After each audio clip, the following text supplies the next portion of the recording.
my late father was a high school teacher, and he was once telling me that he once went and saw a school play performed by primary school students, and it was a school play on sort of the origins of Anglo-European Australia.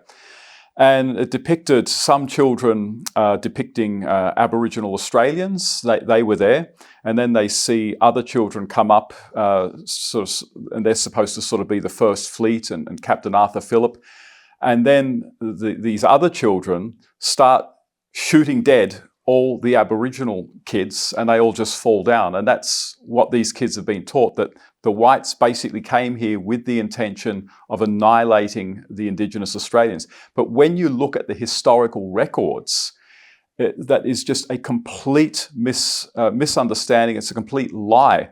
Arthur Phillip was explicitly told by the Crown that he and everyone else is to pursue friendly relations with what they called at the time the natives, that none of the natives are to be molested or violated in any way. In fact, the natives, the Aborigines, were considered subjects of the Crown. And to be a subject of the Crown meant that you had certain rights, that you had rights not to be harmed by other subjects of the Crown, and which meant that if someone harmed you, you had the right to appeal to the law. They were considered basically people with British rights because Britain had annexed the territory. Arthur Phillip even explicitly said upon arriving here in 1788 that there will be absolutely no slavery in this colony. And he, of course, was influenced by the evangelical British Enlightenment movement in that way of thinking, because, of course, people like William Wilberforce and John Newton and others had a tremendous influence on the personnel who came over to the colony. And the other fascinating thing is, and again, you read this in the original documents, which are all publicly available. All you need to do is go to the historical records of New South Wales or the historical records of Australia. They're in every good library.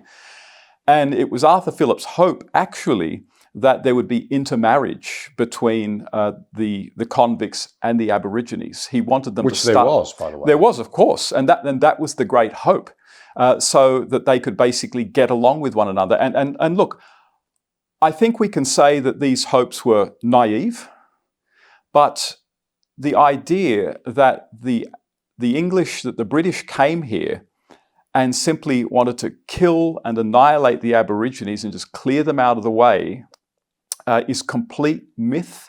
It's completely contradicted by the available evidence that they came here hoping, albeit naively, that there could be coexistence, that they wouldn't too much get in one another's way, and that ultimately they were hoping that Aborigines would be able to join British civilization, which the British genuinely thought was the greatest gift that they could give them.